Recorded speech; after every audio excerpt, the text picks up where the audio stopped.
Hello, Internet. This is this week's Album of the Week, brought to you by me, August Betke.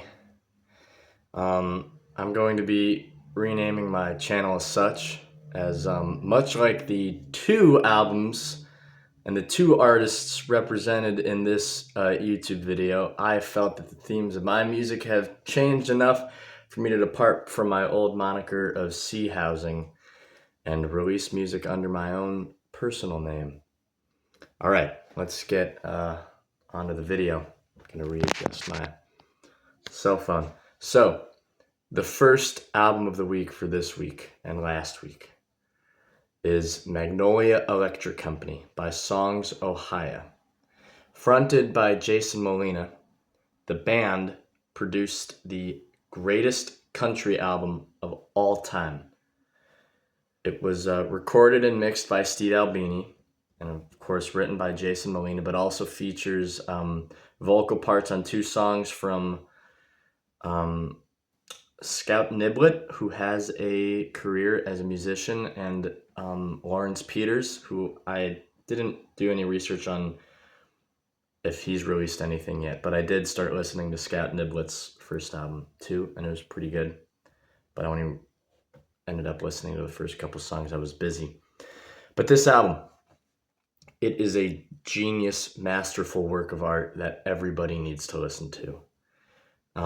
The way that Jason Molina can write such morose songs about life in the Rust Belt with metaphors from animals and the sky is just beautiful.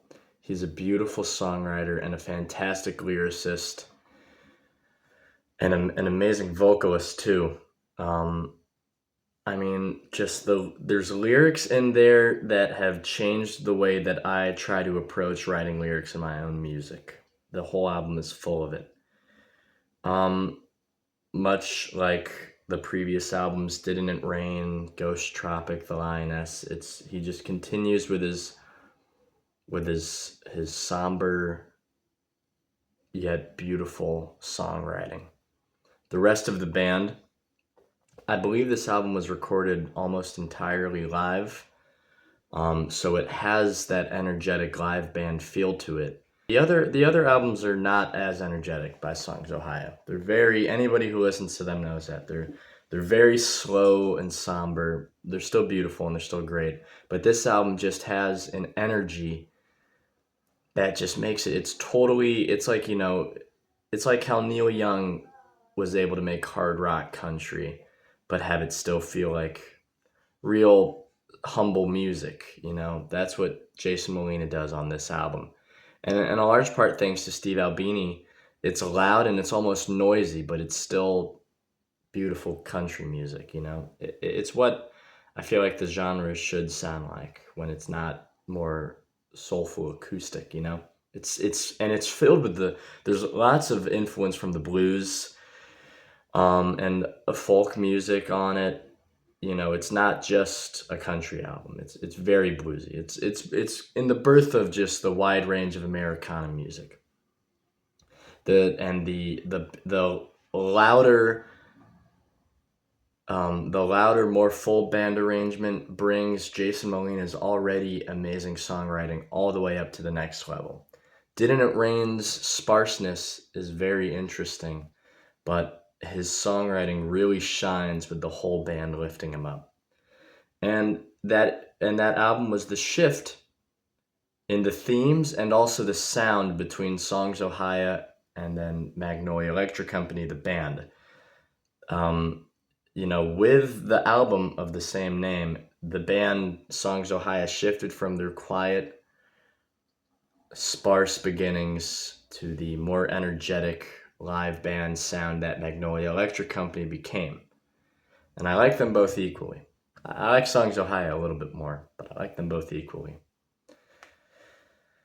The second album of the week did a similar thing, almost the exact same thing. And it's by a band that I've reviewed here before, the Microphones. This other album of the week is Mount Eerie. And this also was a stylistic and thematic shift, as the Microphones, that was their last album, is the Microphones. Phil Evram then adopted the moniker Mount Eerie as he felt that the themes of his music had changed. So Mount Eerie, essential psychedelic folk album. It only has a few songs, but they're all multi-part and long and winding and beautiful. The opening track, what is it? What's the opening track called again? The Sun, I think. I'm blanking on it. I don't know that the album back to back as much as I know a Magnolia Electric Company. I mean, I could tell you everything, every lyric of all the songs that I am, but this one I know less. But I also listened to it a lot this week. But Mount Eerie, opening track, crazy tribal drums for 10 minutes with these hypnotic rhythms and this pulsating beat that then fades into this um, this dissonant piano part that Phil Evram haphazardly stutters and sings over. And then these crazy, almost like disturbing sounding horn sections that then fade into the next song, which is a very beautiful guitar and vocal piece, much more in the style of the Glow Part 2 or It Was Hot We Stayed in the Water. And then the rest of the album is classic Phil Evram weirdness, but there's more of that the more drum driven stuff on the Universe. And apparently the album is a metaphor for being born and then dying, which is very prevalent on the song Mount Eerie. The lyrics, so your big black cloud will come, it's about dying. Death is the big black cloud.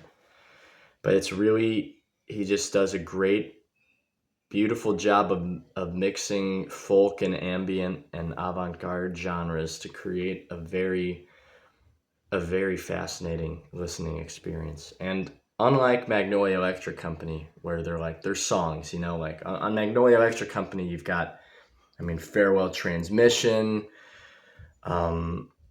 Peoria Lunchbox Blues, Hold On, Magnolia. Those are all songs. You can listen to those on their own, but Mount Eerie is more of an album. You have to.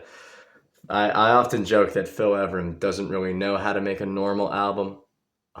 They're always these winding, connected songs, it's a different listening experience, but it's one that I've really come to appreciate more. And it's trippy, and there's mixes of beauty and agony and disturbing elements, but it all just ties together extremely nicely. So I give both of these albums 10s out of 10s. They're both perfect. I would recommend both of them to anybody who likes Americana.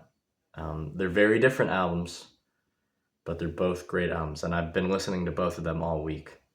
And I also want to revise my past microphones album review for the Glow Part 2. I'm changing that one to a 10 out of 10. I think that is a fantastic album, and I appreciate it a lot more now. I've grown to like the microphones a lot more. I would even say that they're one of my most favorite bands ever, and that Phil Evram and Jason Molina are two of my favorite songwriters of all time. I would also like to say rest in peace, Jason Molina. He died a while ago, but it's still, his music was beautiful, and his death was tragic, and that's it's an important part of their music. And yeah. And here's the second